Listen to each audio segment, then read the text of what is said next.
Instagram stories for Thursday, August 1st. I'm your host, Daniel Hill. I want to do something a little bit different on the show. Don't worry, it's still Meta related, but I want to give a little bit of context before I play a clip from the head of Meta, Mark Zuckerberg. If you recall, the metaverse was kind of a big deal a couple of years ago, and since then has slowly faded into obscurity when it comes to the news cycle. Why was Meta so interested in the metaverse? The reason they were so interested in establishing the metaverse and being first to publicize it was because of the way platforms have been set up historically. Thinking about the platforms that have come before the metaverse, we had the desktop, laptop world that either ran on Windows or Apple, and then we had the mobile systems, which are running on Apple or Android primarily as operating systems. Here's the difference between some of these platforms.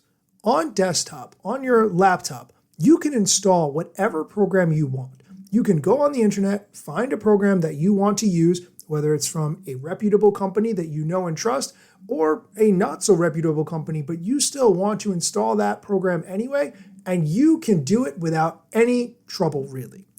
When it comes to Apple and Android, those are different types of systems. Apple's is very closed. You have to install an app from the App Store. I know there's hacks, but for the sake of this context that I'm giving, you have to go through the App Store in order to install an app. Android is a little bit more open. You can find a program on the internet and install it on your Android device, and that's okay. Android is more of the open source model. Why am I giving all this context? Why are we talking about this? Because Facebook as a company, Meta, does not quite have the reach that they would like to have into determining what they can do on the platforms when it comes to Apple and Android. They would like to get a lot deeper into those platforms, do more things that get your data, and they're limited because of the way the platforms are set up. Therefore, they're looking at the next platform to ensure that they have all the levels of control that they want to have before someone else steps in, like an Apple, like a Google, and tells them what level of access they can have on these future platforms in the metaverse. Here's the CEO of Meta, Mark Zuckerberg, talking about how annoyed he is about this whole issue. I guess there's a few ways that I look at this. I mean, one is, it's been really fun building stuff over the last 20 years at the company. One of the things that has been sort of the most difficult has been kind of having to navigate the fact that we ship our apps through our competitors' mobile platforms. So, on the one hand, the mobile platforms have been this huge boon to the industry. That's been awesome. On the other hand, having to deliver your products through your competitors is challenging, right? And I also, I grew up in a time where, the first version of Facebook was on the web, and that was open. And then, as it transitioned to mobile, the plus side of that was, now everyone has a computer in their pocket, so that's great. The downside is, okay, we're a lot more restricted in what we can do. So when you look at these generations of computing, there's this big recency bias where everyone just looks at mobile and thinks, okay, because the closed ecosystem, because Apple basically won and set the terms of that, and I know that there's more Android phones out there technically, but Apple basically has the whole market, and all the profits, and basically Android is kind of following Apple in terms of the development of it. So I think Apple pretty clearly won this generation. But it's not always like that, right? I mean, if you go back a generation, Apple was doing their kind of closed thing. But Microsoft, which was, it obviously isn't like this perfectly open company, but, compared to Apple with Windows running on all the different OEMs and different software, different hardware, was a much more open ecosystem. And Windows was the leading ecosystem. It basically, in the kind of PC generation of things, the open ecosystem won. And I am kind of hopeful that in the next generation of computing, we're going to return to a zone where the open ecosystem wins and is the leading one again.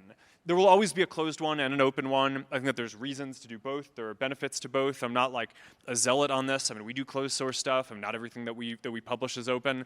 But I think in general, for the computing platforms that the whole industry is building on, there's a lot of value for that if the software especially is open. So that's really shaped my philosophy on this. And for both AI with Llama and with the work that we're doing in AR and VR, where we're basically making the Horizon OS that we're building for mixed reality an open operating system in the sense of kind of what Android or Windows was, and basically making it so that like we're going to be able to work with lots of different hardware companies to make all different kinds of devices. We basically just want to return the ecosystem to that level where that's going to be the open one. And I'm pretty optimistic that in the next generation, the open ones are going to win. For us specifically, I just want to make sure that we have access to, I mean, this is sort of selfish, but I mean, it's, after building this company for a while, one of my things for the next 10 or 15 years is like, I just want to make sure that we can build the fundamental technology that we're going to be building social experiences on, because there have just been too many things that I've tried to build and then have just been told, nah, you can't really build that by the platform provider, that at some level I'm just like, nah, that. For the next generation, like we're going to go build like all the way down and make sure that there goes our broadcast opportunity. Yeah, no, sorry. I'm going to stop the clip there for two reasons. Number one, he said a curse word, and this is a family-friendly show. I don't care if you are the CEO of Meta. You do not curse on my show. I bleeped it out. Hopefully I did a good job. Second, he said in that clip, it is completely selfish, the reason why they want to control the metaverse. I just really think this is important to be aware of and understand from a technology view as a whole, but also since I spend so much time talking about Meta as a company, what they're doing on Instagram, how they're competing with TikTok, to show that they are trying to plan for the level of control that they need for whatever technology comes next. We are going to take a quick break. When we come back, the head of Instagram, Adam Mosseri, is going to talk about whether or not you should make highly polished content or not. Hint, you probably don't need to. So stick around. Oh, hey, welcome back. Have you ever thought that your content should be filmed on a better camera with more lighting, more production quality, and that's what would make more people want to enjoy your content? That may or may not be true. Here's the head of Instagram talking about whether or not content needs to be highly polished to do well on the platform. Some advice on high production value content. A lot of creators think that they have to create really, really polished content to do well on Instagram. But you really should evaluate whether or not high production value is aligned with your goals when you're using Instagram. Now, if you are doing branded content deals with premium or luxury brands, then yeah, it might make sense to try and create that really, really polished look. But if you are a musician or an athlete or a comedian, honestly, it might work against you. It might make your content a lot less relatable. So think about whether or not being polished is aligned with the story that you want to tell and the brand that you want to build, and then decide based on that. Good luck. Peace.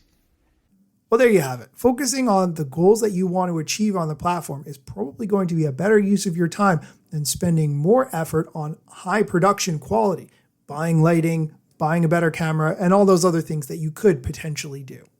That is going to do it for today's episode. Hopefully you found this valuable. If you could, please go on Apple Podcasts, leave a review of the show. It would really help others to find it, and I would appreciate it. Be sure to come back next time for more social media news, strategy, and other things that you need to know. Let me tell you a couple things that you should know about me. A product manager but do not have a bachelor's degree. But actually that's factually a fraction of me. And other fractions posting content irregular and irrationally. Still probably won't get a job at the Gram.